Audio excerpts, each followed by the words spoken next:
The Basement Tenant, a novel, written by L.Z. Sinclaire, narrated by L.Z. Sinclaire. She bought the camera at a Best Buy on Clybourne, paying cash because cash didn't appear on bank statements, and bank statements appeared in custody filings.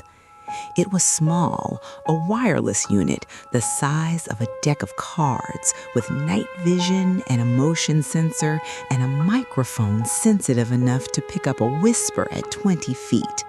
The box said it was for home security. Carrie thought about the phrase as she drove home.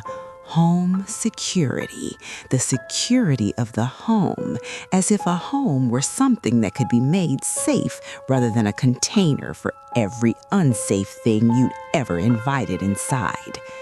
She installed it at 10 p.m. while Elias was out, mounted it high on the hallway wall outside the basement door, angled downward, partially hidden behind the crown molding.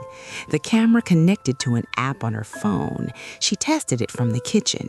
Clear image, good audio, the basement door centered in the frame like a portrait of a threshold. Then she waited.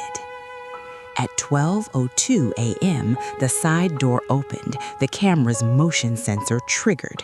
On her phone, in her bedroom, Carrie watched the feed, Elias entering the hallway from the gangway entrance, stomping snow from his shoes. He wore a dark coat, no hat. His medical bag, a black leather satchel worn at the corners, hung from his shoulder. He moved with his usual economy, each gesture purposeful, nothing wasted. He descended the basement stairs without glancing up. At 12:17 a.m., the basement went quiet. She checked the feed. The hallway was empty. The basement door was closed. Nothing. At 12:43 a.m., the camera's microphone picked up something. She turned up the volume on her phone, pressing it to her ear, holding her breath the way she held everything now, tight, controlled, the breath itself a form of vigilance. The woman's voice. It came through the floor and the door simultaneously, reaching the camera's microphone as a low, steady murmur. Not words, or rather words she couldn't resolve. Like a radio tuned between stations, the signal present but distorted by distance and construction. The voice rose and fell with the cadence of speech. It paused.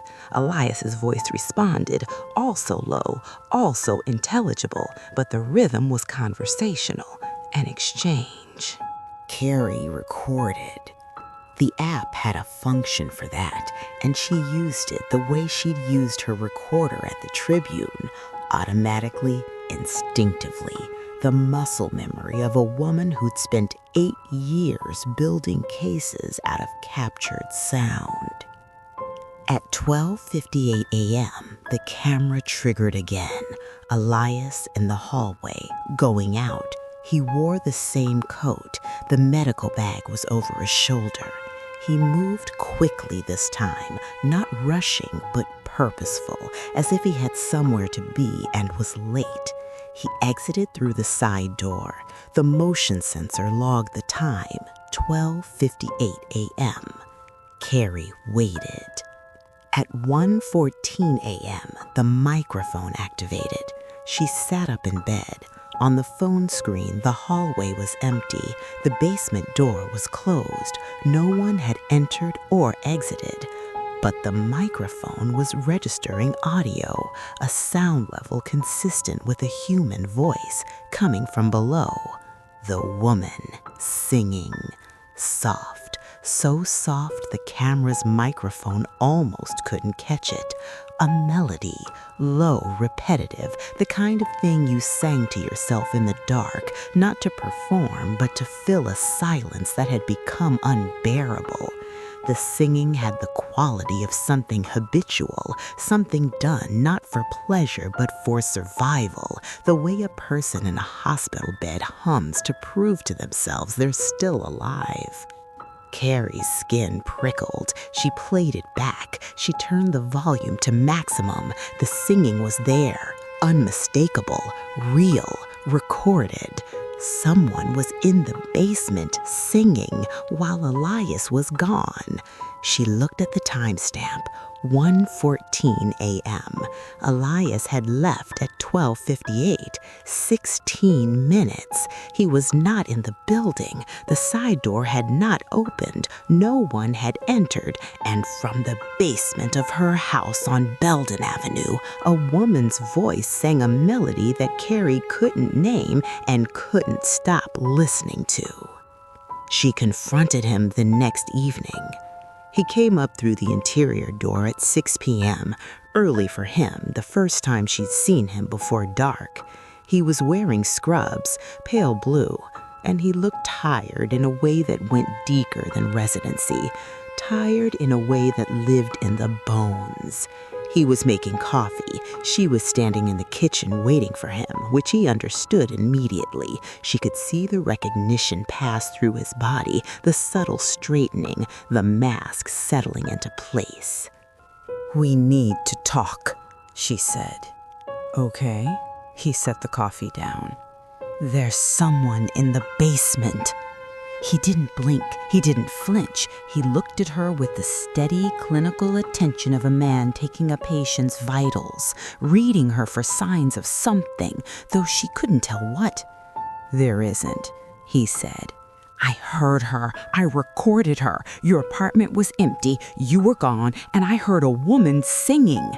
"The pipes." "It's not the pipes, Elias. I've lived in this house for 17 years. I know what the pipes sound like. This is a woman's voice, and it's coming from your apartment, and you need to tell me who she is." He was quiet for a long time. The kitchen clock ticked. Outside, a car passed on Belden, its headlights sweeping the ceiling.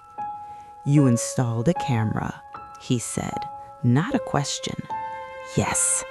"In the hallway?" "Outside your door. I have the right. It's a common area."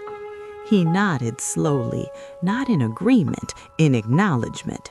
He was recalculating something. She could see it, the mechanism behind his eyes, adjusting, reassessing. "Carrie." He said her name the way he said everything, carefully, deliberately, as if the word itself had weight he was choosing to set down. "Carrie, you know what you think you're hearing." "I don't think. I recorded it." "Recordings capture sound. They don't capture context." "Then give me context." He stepped toward her, one step. The kitchen was narrow, a galley, original to the 1890s layout, and in it, two people were always closer than they intended to be. One step, and he was inside the space she'd been maintaining between them, the buffer zone of landlord and tenant professionalism and custody battle caution, and the careful, controlled distance of a woman who knew that proximity to this man was a detonator she couldn't afford. "You're afraid of me," he said. The words landed in her chest, not in her mind, in her chest, in the place where fear and desire shared a ventricle, and the jolt of it was so specific, so localized, that for a moment she couldn't speak. "I'm afraid of what it looks like," she said. "To who?" She had no answer. To Derek's attorney, to the judge, to Vanessa Aldridge and the mothers of Linden Academy who tracked the moral coordinates of every woman in their orbit with the precision of air traffic controllers. To herself, to the version of herself that had learned through 14 months of legal warfare and social quarantine that being a woman alone in a house with a man was not a state of being, but a prosecutable condition. "To everyone," she said. "Everyone." He said it back to her, flat, and in his mouth the word sounded different, smaller, more specific, more damning. "You're telling me you hear something wrong in your house, and your first concern is what it looks like?" "My first concern is my son." Your son isn't here tonight. My son is always here. Whether he's physically in this house or not, he's here. Because everything I do is measured against whether I'm fit to keep him. And every night I spend listening to sounds I can't explain is another night I look like the woman Derek says I am. Elias was quiet. His face, that careful, constructed face, showed something she hadn't seen before. Not sympathy, something raw. Recognition, maybe. The look of a person who understood what it meant to live inside a narrative someone else had written about you. "You don't want me to leave," he said. It wasn't a seduction, or if it was the most precise one she'd ever encountered, because it was true. She didn't want him to leave. Not because of the rent, though the rent mattered. Not because of the loneliness, though the loneliness was a country she'd been living in so long she'd forgotten it had borders. She didn't want him to leave because he was the only thing in her life that she couldn't explain. And the inability to explain him had activated a part of her brain. The investigative part, the alive part, the part that Derek and the Ambien and the divorce had tried to smother, that she had not felt in 3 years. "I want to know who you are," she said. He looked at her. The space between them was 6 inches.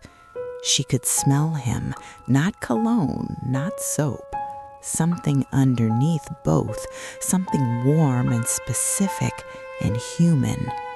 His eyes moved across her face, and she had the sensation of being read. Not glanced at, not appraised, but read, the way you read something you've been studying for a long time and are finally beginning to understand. He opened his mouth. He was going to tell her. She could feel it, the weight of it in the air between them, the imminent collapse of whatever wall he'd built, whatever story he'd constructed to explain himself. He was going to tell her who he was and what was in the basement and why he never slept and why a woman's voice sang in the dark when he was gone. Then his phone buzzed. He looked down. His face closed like a door. "I have to go," he said. He stepped back. The 6 inches became a foot, became 2 feet, became the full width of the kitchen and the full distance of a man who had almost breached his own perimeter and had caught himself at the last possible second. He went back down to the basement. The interior door closed. She heard him moving, quickly now gathering things, the medical bag, his coat. The side door opened and closed, his footsteps on the gangway stairs ascending to street level. Gone. Carrie stood in the kitchen, in the space where he'd stood, and the air still held the shape of him. A thermal ghost, a vacancy that felt more present than most presences she'd known. The end. You have been listening to The Basement Tenant, written by L.V. Sinclaire, narrated by L.V. Sinclaire. Thank you for listening.